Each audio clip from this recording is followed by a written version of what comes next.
Bismillahirrahmanirrahim. Assalamualaikum warahmatullahi wabarakatuh.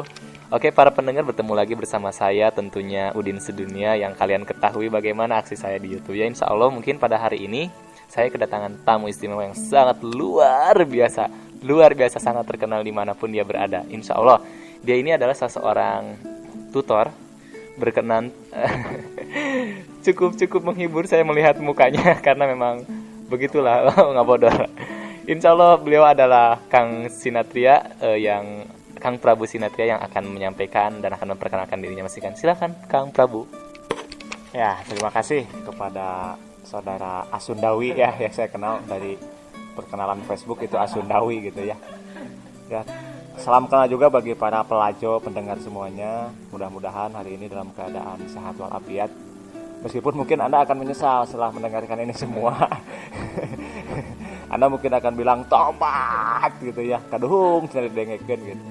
Ya, tapi untuk itu mungkin awalan saya akan memperkenalkan diri dulu bahwa nama sebetulnya sih bukan itu gitu ya, tapi terkenalnya di dunia maya ya Prabu Sinatria gitu ya. Meskipun terkenalnya hanya sebagian kalangan lah yang tahu. Tapi yang kita tahu sendiri bahwa ketika kita bereksistensi di internet, wah seluruhnya pasti akan tahu gitu ya. Siapa saya ya sebenarnya? Gitu. Jadi terima kasih ini atas undangannya ke sini, karena di sini sebetulnya saya pilih-pilih nih untuk datang ke satu tempat itu pilih-pilih sebab saya melihat berapa besar amplop yang dikeluarkan gitu. Materi banget gitu kan. Tapi ya saya hanya ingin sharing saja bahwa tidak banyak yang saya ketahui, tapi insya Allah dari ketidaktahuan saya itu akan saya sharing semuanya.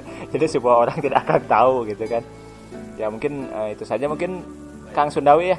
Ini sebagai pemandu saya juga bingung mau ngebahas apa, tapi nanti saya sesuaikan saja. Ketika bertanya politik ya saya ngejawab politik gitu ya.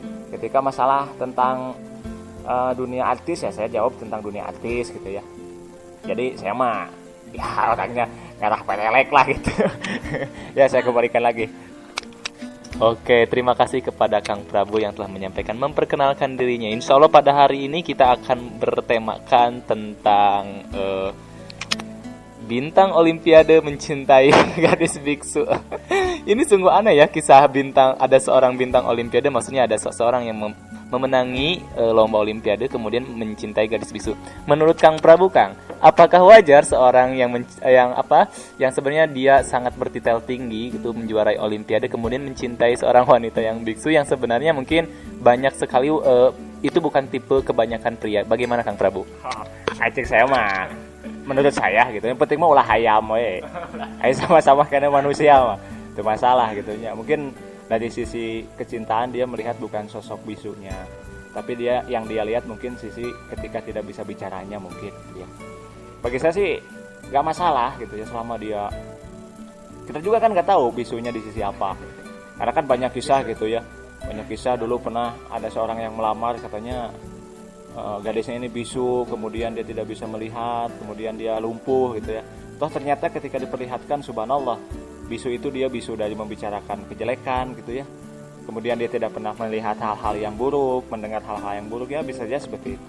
Cuman bagi saya sendiri mungkin ya hal ini wajar lah, nggak apa-apa dalam dunia kalangan artis mungkin ya. Begitu mungkin Kang Sundawi. Kayaknya saya dicuekin ini teh. Siaran jadi siaran sorangan kumaha itu. Dibayar mau lagi. Ya, terima kasih Kang Prabu. Oke, ini topik berikutnya yang sebenarnya pada malam hari ini kita akan kebersamaan kita akan sangat panjang, dan insya Allah mungkin sekarang bertemakan tentang hot issue di Indonesia pada hari ini, pada zaman ini, yaitu tentang Bribtu Norman Kamaru gitu. Kalian mungkin akan mengenal siapa itu Bribtu Norman Kamaru. Dia adalah seorang Bribtu atau kepolisian Brimob yang berasal dari Gorontalo. Nah, di sini ada sebuah tema yang begitu menarik dari kompas.com. Bribtu Norman Kamaru tak tertarik jadi artis. Nah, tanggapannya gimana nih Kang Prabu? Bagaimana ketika seseorang yang sangat sangat dikenal di Indonesia, kemudian jalan itu sudah sangat pintu itu sudah sangat terbuka lebar, tapi kemudian menolak untuk menjadi artis, padahal kan Kang Prabu tahu sendiri bagaimana artis itu sangat kerumuni oleh seorang wanita, atau bagaimana artis itu sangat banyak uangnya, dan berbagai hal yang dapat dicapai oleh seorang artis. Silakan Kang Prabu. Ya, untuk saya sih profesi artis itu memang saya juga tidak terlalu suka ya. Sebab saya itu atletis bukan artis. Artis itu bagi saya itu olahraga bitis gitu.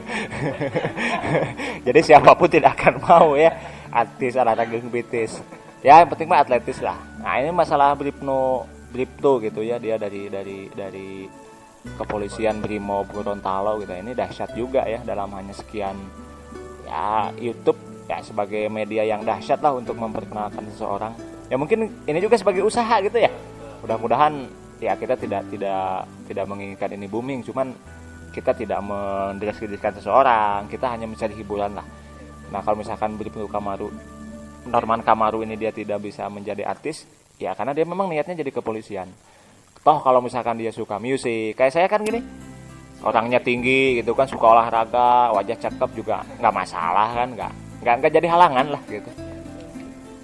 Oke, para pendengar, mungkin itulah beberapa diskusi kami pada hari ini. Tapi tenang saja, sebelumnya kita akan tetap eksis pada hari ini karena pertemuan kita pada pagi hari lumayan panjang. Oke, berikutnya adalah tema tentang, tadi kita sudah bahas tentang bagaimana seorang bintang olimpiade mencintai seorang gadis yang bisu. Kemudian kita membahas tentang Bribtu Norman Kamaru yang tak mau terkenal atau tak mau menjadi artis.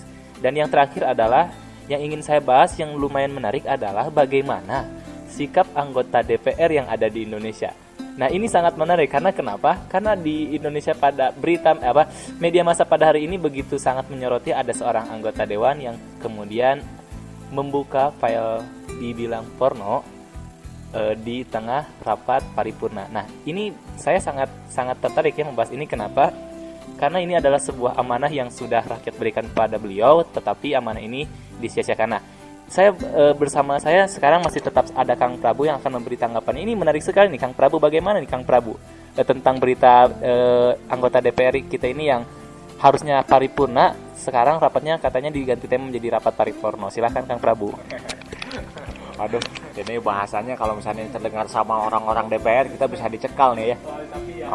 Cuman saya kan mungkin akan melihat bahwa DPR juga humanis lah ya. Kalau misalkan kemarin kita berbicara tentang masalah kepolisian juga humanis, ya kita juga mungkin DPR juga humanis gitu. Cuman sisinya mungkin bagi kita di tengah sedang menggalakannya konsep pemberantasan, penanggulangan pornografi dan porno aksi, ternyata di kalangan para elit sendiri ada gitu ya, diindikasikan ada seseorang. Meskipun secara bukti otentik kita belum melihat apakah memang beliau ini memang sengaja atau memang ada kiriman kemudian penasaran karena mungkin sebelumnya belum pernah melihat mungkin gitu ya. Ya kita positive thinking aja. Cuman dari sisi teknologi memang zaman sekarang gitu ya, nggak tahu yang gituan, terus kita kita terlalu care dengan yang istilahnya penasaran yang gituan, jangan deh ya. Soalnya banyak media-media yang lain yang bermanfaat. Toh dia juga udah tua, pasti udah tahu lah. Gak kayak kita kan. Kalau kita penasaran wajar ya. Belum lihat gitu. Cuman selama ini ya kalau nggak kelihatan sih ya gitulah. Mungkin itu ya. Oke, terima kasih Kang Prabu. Oke, sahabat pendengar, itulah perbincangan malam hari ini antara kami atau kita dengan Kang Prabu. Yang kita kenal Kang Prabu ini adalah seorang aktivis atau seseorang yang aktif di bidang komputer. Beliau sangat konsen dengan open source dan insya Allah mungkin ada beberapa produk yang akan beliau luncurkan segera ini gitu. Dan itulah pertemuan kita pada malam hari ini. Selamat malam dan selamat tidur. Mudah-mudahan Anda sangat terganggu tentunya oleh keisengan kami. Tapi terima kasih telah mau mendengarkan acara kami. Wabillahi taufiq wal hidayah. Assalamualaikum warahmatullahi wabarakatuh. See you.